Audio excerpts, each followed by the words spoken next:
"Don't touch my sister's things," he said, his voice low and steady, like he was talking to someone who'd broken into his house. "And don't you dare look at me like you belong here." He thought he was talking to me. He had no idea who I was. Let me back up. My younger sister Chloe called me on a Tuesday night in October. I almost didn't pick up. I was 3 weeks into a new assignment at a federal prosecutor's office in Chicago, working 70-hour weeks, surviving on gas station coffee and vending machine sandwiches. My phone buzzed on the nightstand at 11:42 p.m. and I almost silenced it. But something stopped me. I don't know what. I just looked at her name on the screen and I picked up. She didn't say hello, she whispered. That's the thing that told me everything before she even said a word. The whisper. Chloe has never been quiet a day in her life. She used to sing in the shower loud enough to wake the neighbors. She used to laugh so hard at the dinner table that milk came out of her nose. The girl I grew up with was never quiet. "I need you," she said. "That's all, just that." I sat up straight in the dark and said, "I'm listening." It took her almost 20 minutes to get through it, and twice she stopped completely. And I just stayed on the line, not saying anything, waiting. What she described wasn't something that happened overnight. It was something that had been building for 2.5 years quietly, behind closed doors in a townhouse in suburban Atlanta, while the rest of us thought Chloe had found herself a perfect life. Her husband, I'll call him what he was, which was a mistake with a law degree. His name was Gavin. They met when she was 26 and working at a marketing firm in downtown Atlanta. He was a commercial real estate attorney. Polished, charming, the kind of man who remembered everyone's drink order and complimented your shoes. My mother adored him. My father shook his hand at the engagement dinner and said he seemed like the real deal. I was in D.C. at the time, studying for the bar, and I only met him twice before the wedding. I thought he was a little slick. I told myself I was being overprotective. I should have trusted that feeling. By their second anniversary, Chloe had quit her job. She told me it was her choice, that she wanted to focus on some freelance projects, maybe start an Etsy shop. I believed her because she said it cheerfully, the way Chloe said most things. But when I visited for Thanksgiving that year, something was different. She checked her phone constantly. She refilled his wine glass before he even asked. When I made a joke about her old boss, one of those harmless inside jokes we'd had for years, she laughed, but then she looked at him first. Just a quick glance, to see if it was okay. I noticed. I filed it away. I told myself it was nothing. After the phone call on that Tuesday night, I couldn't tell myself that anymore. She told me about the way he talked to her when no one was around. Not yelling. Gavin wasn't a yeller, he was precise. Surgical. He'd say things like, "That's not how intelligent people think," when she offered an opinion. Or, "I'm not sure why I expected better," when dinner wasn't ready on time. He'd taken over the joint bank accounts 18 months in, transferred everything into his name only, gave her a debit card with a weekly allowance of $200 and receipts were required. She had a car. It was registered in his name. She needed his permission, essentially, to go anywhere, because if she used the card somewhere he didn't approve of, there were consequences. The consequences were never physical, he was too careful for that. But they were relentless. Silence that lasted days, the slow withdrawal of every warmth. And then, when she was raw enough from it, the lecture about how she'd brought it on herself. "I haven't had my own money in over a year," she whispered. "I found out last week he took out a second mortgage. He didn't tell me. My name's on the house. I was already pulling up flights on my laptop. Does he know you talked to me?" "No, he thinks I'm asleep." "Okay," I said. "I'm coming. Don't do anything yet. Just act normal. You can't just come down here, Nadia. Watch me." Here's what most people don't understand about situations like Chloe's. Leaving is not simple. It's not a decision, it's a logistics operation. You have to think about money, documents, safety, housing, legal exposure. Chloe's name was on that mortgage. She had no income, no credit cards in her own name, no savings she could access. Gavin had structured their entire life so that she was financially immobile. That's not an accident, that's a system. I'm a federal prosecutor is what I do.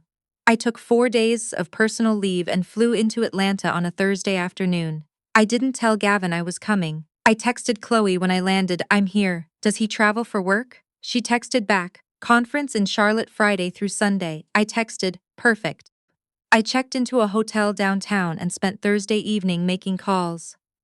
I have colleagues, I know people. By 10 o'clock that night I had the name of a family law attorney in Atlanta who'd handled financial abuse cases, a forensic accountant contact who could look at the mortgage paperwork, and a plan. Friday morning, I drove to the townhouse while Gavin was still packing his overnight bag. I want to be clear about something. I didn't go there to confront him. That wasn't the plan. The plan was to get there, help Chloe start documenting everything. Bank statements, the mortgage documents, any communications where he'd controlled or threatened her, and get her talking to an attorney before he came back Sunday. But Gavin was still there when I arrived. He was carrying a garment bag to his car, and when he saw me walking up the driveway, he stopped. He didn't look surprised exactly. He looked the way he always looked, measured, composed, slightly superior. "Nadia," he said, "I didn't know you were coming." "Last minute," I said. "Thought I'd spend the weekend with my sister." Something moved behind his eyes, not quite suspicion, more like recalculation. "She's not really up for company right now," he said. "Well," I said, "I'll let her tell me that." He stood there for a moment. The garment bag was over his shoulder. He was going to be late for his flight. And he knew, whatever he was calculating, he knew that stopping me from going inside his wife's house to see my own sister would look exactly like what it was. He stepped aside. The inside of the townhouse looked like a magazine spread. Everything was white and gray and perfectly arranged. The kind of home where you can tell one person has very strong opinions about where things go and the other person has learned not to disagree. Chloe was in the kitchen. She was wearing a cardigan even though it was 70 degrees, and when she saw me her face did something complicated, relief and fear at the same time layered on top of each other. I hugged her and I didn't let go for a while. "He's still here," she murmured into my shoulder. "I know, it's okay." Gavin appeared in the kitchen, his travel clothes. He had his laptop bag. He looked at both of us with an expression I recognized from courtrooms, neutral, watchful, strategic. "I'll be back Sunday evening," he said to Chloe. "Not to me." "Okay," she said. Her voice was perfectly even. I was proud of her for that. He left. We heard the front door close. We heard his car back out of the driveway, and then Chloe sat down on the kitchen floor, just sat right down cross-legged on the tile and pressed both hands over her face. I sat down next to her. We stayed like that for a little while, then I said, "Okay. We've got about 60 hours, let's get to work." The mortgage was worse than she'd told me. Gavin had refinanced the house 8 months ago, pulling out $240,000 in equity. The loan was in both their names, which meant Chloe was equally liable for a debt she hadn't known existed, hadn't been signed for in any meaningful informed sense, and couldn't pay. He'd forged her signature on one of the supplemental documents. Not the main note, which was bad enough, but an addendum acknowledging she'd reviewed the terms. She had not reviewed the terms. She'd never seen the terms. When I showed my forensic accountant contact the scans on Saturday morning, there was a long pause on the phone. "This is wire fraud," he said. "Potentially mortgage fraud. She needs to report this." "I know," I said. "Does she want to?" I looked at Chloe sitting across from me at the hotel room desk, her hands wrapped around a coffee cup. She'd slept 8 hours the night before, which she said was more than she'd slept consecutively in months.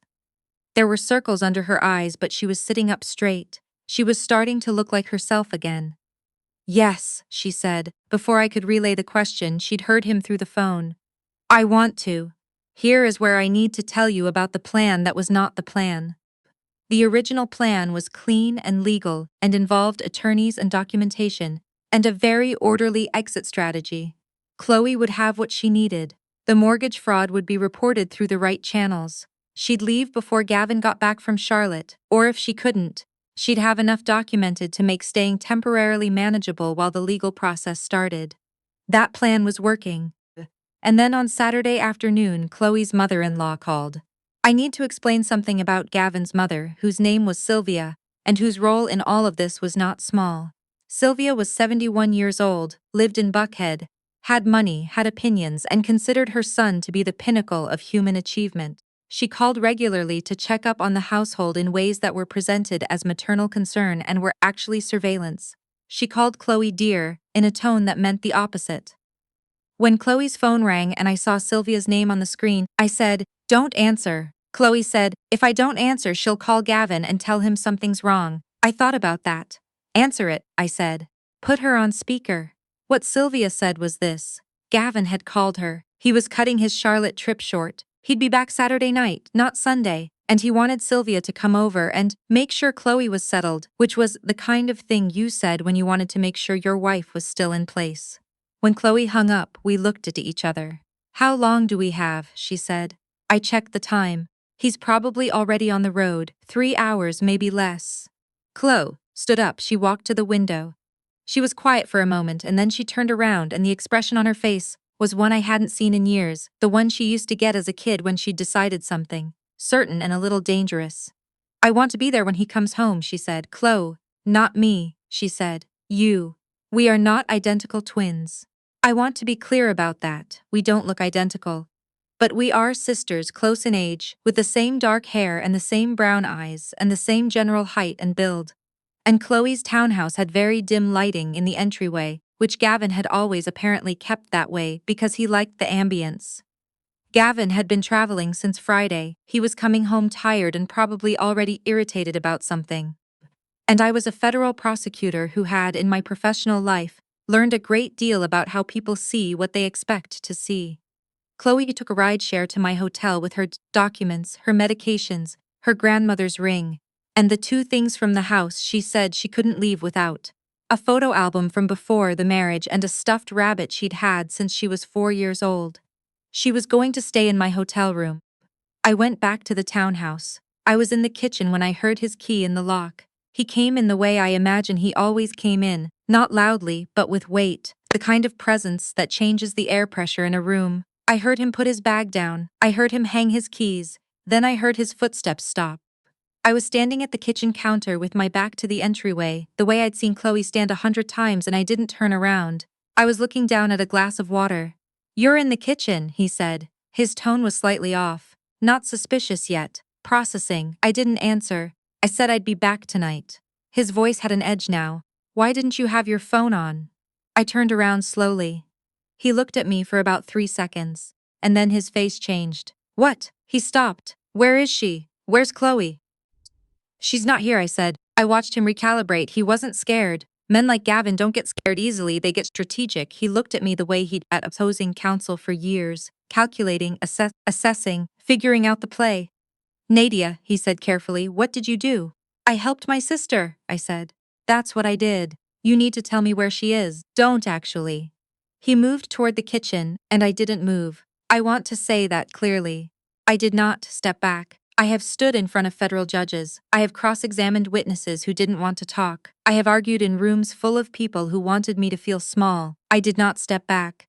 He stopped a few feet away. "Don't touch my sister's things," he said, his voice dropping to something low and controlled.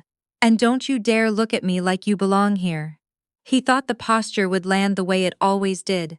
He thought the voice would work. He'd spent 2.5 years teaching my sister to flinch, and he'd forgotten that she had someone who hadn't been trained that way. "Here's what I need you to understand," I said. My voice was very calm. "I'm a federal prosecutor. I have spent the last 2 days reviewing your finances. I know about the refinance. I know about the signature. I have a forensic accountant who has already flagged this to his contacts at the Georgia Department of Banking and Finance. And I have a family law attorney who will be filing on my sister's behalf first thing Monday morning." Something moved through his face. Not quite fear, but its cousin. "You're going to want to call your attorney," I said. "Tonight, if possible. Because the window where this goes quietly is closing." He called his attorney. He called Sylvia. He paced the living room making calls for 2 hours while I sat in the kitchen and read case files on my laptop and responded to emails from work, because I was not going to give him the satisfaction of watching him perform. At one point he came back to the kitchen doorway. "I want her to come home," he said. There was something different in his voice now, softer. I'd watched defendants try this in court too, the pivot to vulnerability when the harder strategies stopped working. "She's not coming home," I said without looking up. "And that's her decision, not mine. You turned her against me." "Gavin," I said, and I looked up then. She called me. She called me crying, whispering so you wouldn't hear her at midnight on a Tuesday. She'd been trying to get out for a year and she had no money and nowhere to go. "You built that, not me." He didn't have an answer for that. He went back to the living room. I stayed in that house until 11 o'clock at night. I wanted him to know I was not uncomfortable. I wanted him to know that the space he'd used to diminish my sister was not, in fact, frightening. I wanted to take up room. At 11, I packed up my laptop, picked up my bag, and walked to the front door. Monday morning, I said from the entryway. You'll hear from her attorney. He was on the couch. He looked diminished already in a way that had nothing to do with me and everything to do with what he'd done and what was coming. I left. I called Chloe from the parking lot. She picked up on the first ring. How did it go? She said. He knows, I said. He's scared. That's good. Scared people make settlements. She was quiet for a moment. Are you okay? She said. I hadn't expected her to ask that. I'd been so focused on making sure she was okay that the question caught me off guard. I stood in the parking lot of a townhouse development in suburban Atlanta at 11 o'clock at night, and I felt something release in my chest that I hadn't known I was holding. Yeah, I said. I'm okay. Thank you, she said. I know you. I know you left work and I know you. Chloe, I said. You don't ever have to thank me for that. That's not how this works. The Monday morning filing happened. The mortgage fraud referral went through the proper channels and Gavin's attorney spent the next 6 weeks in very expensive damage control. Because here's the thing about financial abuse cases that involve actual fraud. They are not just divorce cases. They are potentially criminal matters. And Gavin knew it. The settlement took 4 months. Chloe walked away with her half of the real equity in the house before the fraudulent refinance. A lump sum for the 2.5 years she'd been financially controlled, and a full release from the second mortgage liability. Gavin did not face criminal charges. His attorney was good and the documentation, while damning, had gaps, but he paid. He paid significantly. Sylvia has not spoken to Chloe since the filing. This is frankly a gift. My parents were confused at first. My mother cried and said she wished we'd told her sooner. And my father got very quiet and very angry in the way that fathers do when they realize they missed something they should have protected their child from. It took both of them some time to understand that Chloe hadn't hidden it to protect Gavin. She'd hidden it because she'd been so thoroughly told that it was her fault that she'd started to believe it. That's what that kind of control does. That's the part people don't always see from the outside. Chloe has an apartment now in Decatur. It's small and the bathroom grout needs replacing, and there's a neighbor who plays guitar at inconvenient hours. She loves it. She painted the living room a color she once mentioned to Gavin and he said was too loud. She got a job at a nonprofit working with women navigating financial instability. She's good at it because she knows exactly what it feels like to have no money and no way to get any, and no one who will believe you if you try to explain that the problem is not incompetence. The last time I visited, we sat on her little balcony and drank wine and stayed up until 2 in the morning talking about nothing important. Old jokes, stupid memories from when we were teenagers, things we'd almost forgotten. At some point she said, "Do you think he ever actually understood what he did?" I thought about it. "I think he understood that it stopped working," I said. She was quiet for a moment. Then she nodded. "That's probably enough," she said. "I don't know if it's enough. Some days I think about the 2.5 years. I think about what my sister's laugh used to sound like before she learned to check a room before she used it. I think about the Tuesday night phone call and how close I was to not answering. But she answered when I came. She stood up off that kitchen floor, she handed me the documents and she said yes when I asked if she wanted to fight. That's what I know for certain. My sister is the bravest person I have ever met. And now finally she gets to know that too.